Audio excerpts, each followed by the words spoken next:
Magandang gabi po, pero hindi po magandang balita.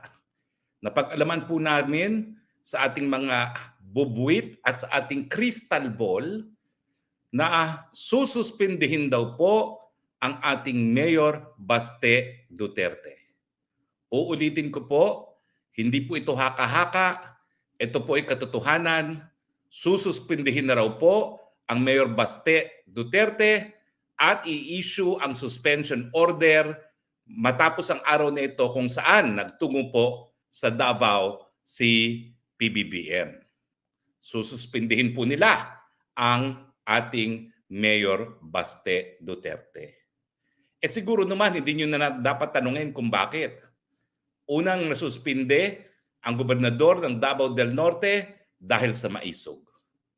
Pangalawang nasuspinde, Mayor Mark Crama dahil sa maisog.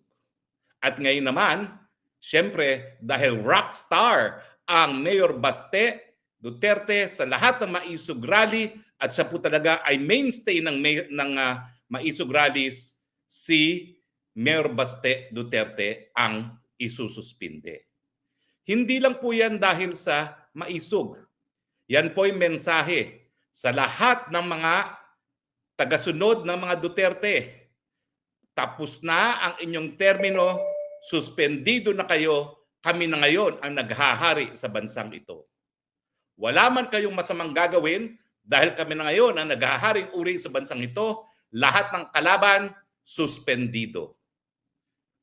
Matapos po nilang ipasara at supilin ang SMNI na tanging telebisyon na siyang naghahayag ng mga punto de vista ng dating Presidente Duterte, ngayon naman po, sinampulan na ang pamilyang Duterte at ang mensahe, simula pa lang yan.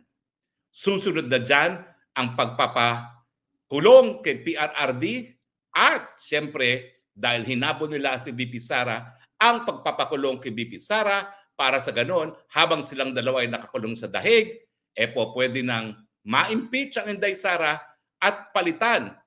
Sinong ipapalit? Siyempre, yung nagnanais maging presidente, si Tambaluslos. Simula na po ang panunupil ng karapatan ng mamamayang Pilipino na pumili ng kanilang mga leaders. Kung akala po ng Marcos administration na ang ginagawa nila ay tinitira lamang po ang mga Duterte, hindi po. Dahil sa kanilang panunupil ng karapatan malayang pananalita, dahil po sa kanilang pagsususpinde sa mga Duterte na siya lamang nag-a-articulate lamang, nagsasalita ng adhikain ng mga mamamayan na napakahirap na ng buhay dahil sa mataas na bilihin, napakahirap na ng buhay dahil sa mababang sweldo. Anong ginagawa ninyo? Linulustay nyo pa ang salapi ng bayan para amendahan ang saligang batas ng kayo po ay manatili sa kapangyarihan habang buhay. Yan po ang krusada ng mga Duterte. Hindi po ito laban ng Duterte laban sa mga Marcos. Ito po ay laban ng sambayan ng Pilipino, laban sa pamilyang Marcos na talaga namang pong inuulit ang ating kasaysayan at magpapasasa sa pwesto habang buhay dahil lang nais nila. Bumalik ang good old days at ngayon nakikita naman natin lantaran ng nakawan sa gobyerno, lantaran ng smuggling. Lantaran na rin po ang cronyism. Inuulit lang po nila ang kasaysayan na mga nangyari nung panahon ng diktadoryang Marcos. Kaya nga po, ang sigaw ng marami, ito Marcos Jr., adiktadura. Diktadura na adik pa. Adik dahil meron nga po mga paratang at mga ebidensya na siya gumagamit ng pinagbabawal na gamot, suspensya pa lang, pero hanggang ngayon, wala pong pagsisinungaling. Wala pong denial. Ang meron lamang ay isang tawa at isang sabi na I will not even dignify that with the response. And yet, nandyan po ang Nikki Cosseteng na nagsasabi na kanilang mga kabataan, alam po nila na gumagamit din ng presidente. Nandyan po ang Fidelix na meron palang confidential informant na nakita at meron mga larawan na gumagamit ng pinagbabawal na gamot. Hindi lang po talaga korupsyon ang problema sa Marcos Jr. gaya na naging problema kay Marcos Sr. Hindi lang po cronyism ang problema sa Marcos Jr. gaya na naging problema ng Marcos Sr. Meron pa pong isa, yung suspecha ng marami na siya po ay adik. Suspecha nga lang po yan. Pero ano magagawa natin? Wala pong denial. Di ba po, kapag ikaw'y pinaratangan, dapat mag-deny ka at magpatunay, magbigay ng patunay. Yan lang naman po hinihingi natin. Magkaroon po ng drug test na hair follicle dahil yan po talaga walang kaduda-dudang basihan kung ikaw ay gumagamit ng pinagbabawal na gamot. Kaya nga po, bukod pa sa korupsyon, bukod pa sa pag-abuso sa kapangyarihan, bukod pa doon sa panunupil ng karapatan, bukod pa doon sa pagbabagoy sa ating saligang batas. Ngayon po, nandiyan pa ang pagdududa na baka wala siya sa tamang isipin na kinakaladkad tayo sa gera kung saan napakadaming Pilipino po pwedeng mamatay dahil ang gera po ngayon hindi na po barel at bala lamang, nuclear na. Lalong-lalo na pinayagan ng Marcos Jr. ang pagdideploy ng mid-range missile launchers na naging dahilan kung bakit kamuntik nang magkaroon ng nuclear war sa panig ng Amerika at ng Cuba. Ang tanong, mga kababayan kong Pilipino, ano pong gagawin natin? Uulitin ko po, ang pagsuspinde kay Baste Duterte ay hindi lamang po pag-atake sa mga Duterte. Ito po ay atake sa lahat ng mga Pilipino na hindi sasang-ayon sa patakaran ng gobyernong ito po. Ito po ay panunupil sa lahat ng magsasabi na walang basihan ang panunupil ng kalayaan ng malayang pananalita. Ito po ay panggigipit sa lahat ng kinikilalang kalaban ng gobyerno. Hindi na po bale na kung sa isang demokrasya, importante po ang check and balances, ang pagkakaroon ng oposisyon.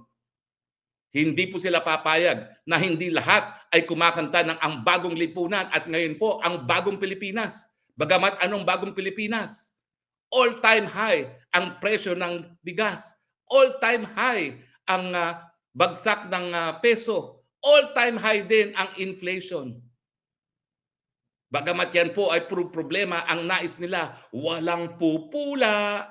Lahat sasambahin ang makapangyarihang pangalan ng Marcos. Well, ang masasabi ko po, minsan yung nagawa na supilin ng taong bayan, hindi na po yan mauulit. Dahil ang Pilipino, 2 beses na pong nagpalayas ng mga presidenteng taksil sa kanilang katungkulan.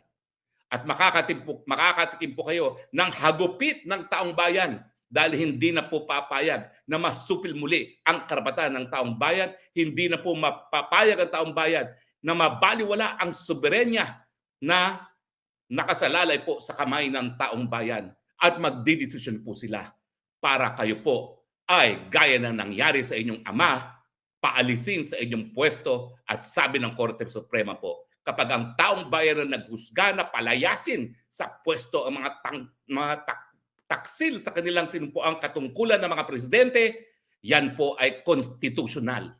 Kaya po kinilala nila ang administrasyon ng dating presidente Cory Aquino. Tao sa pinanggalingan, po ang naging sakit ng Marcos Jr. Ang buong akala natin, gagamitin niya itong pangalawang pagkakataon na binigay sa kanila ng taong bayan para linisin ang kanilang pangalan. Hindi pala. Ginamit lang nila itong pagkakataon nito para ulitin muli ang kasaysayan na nagpapasasa sa pwesto, nagpapayaman at baliwala ang paghihirap ng sambayanang Pilipino. Nananawagan po ko sa taong bayan, maghusga na po tayong lahat. Simulan po natin sa pamamagitan ng pagpapahiwatig na tayo po ay maninindigan sa ating karapatan para sisantahin ang presidente na hindi na po tapat sa kanyang sinumpaang katungkulan. Gagawin po natin to sa mapayapang mga pamamaraan. Tuwing 6:00 ng gabi, tayo po ay magsindi ng kandila sa labas ng ating mga tahanan. Sabihin po natin sa ating mga kapitbahay, magsindi po tayo lahat ng kandila ng 6:00 nang ang buong bayan po ng pagsapit ng dilim ay magkaroon po ng liwanag. Yan pong kinakailangan natin, liwanag sa panahon ng kadiliman. Hindi po tayo gagamit ng puwersa dahil hindi po tayo gaya ng mga teroristang CPP-NPA. Magpapahiwatig po tayo ng ating damdamin, magpapahiwatig po tayo ng ating husga kung siya'y mananatili o aalis sa mga mapapayapang pamamaraan At yang pong pagsisindi ng kandila tuwing alas 6 ng gabi, isa lang po yan sa mga pamamaraan na ipaparating natin ang damdamin ng taong bayan hanggang sila po ay mabingi sa ating husga. Tama na, sobra na. Ano po ang mga komento ng ating taong bayan? Sasama ba kayo rito? Arcilia Zenea, Atty. Harry Roque, dapat mag-EDSA na baka iniisip ng bangag ng Pangulo walang magawa ang sambayanan Pilipino. Lahat ba lang isususpidin nyo? Mayor Bastina, wag kong pumayag na sa ginagawa ng gobyernong bangag. Hindi po tayo papayag. Hayaan nyo pong abusuhin nila ang kanilang kapangyarihan, pero hindi na po natin tatanggapin yan. Kaya nga po ako, hindi po illegal. Ako po'y abogado, may sinumpuang katungkulan. Ang hinihingi ko sa inyo, maghusga kayo bilang suberenyong mga mamamayan kung dapat magpatuloy ang administrasyong Marcos.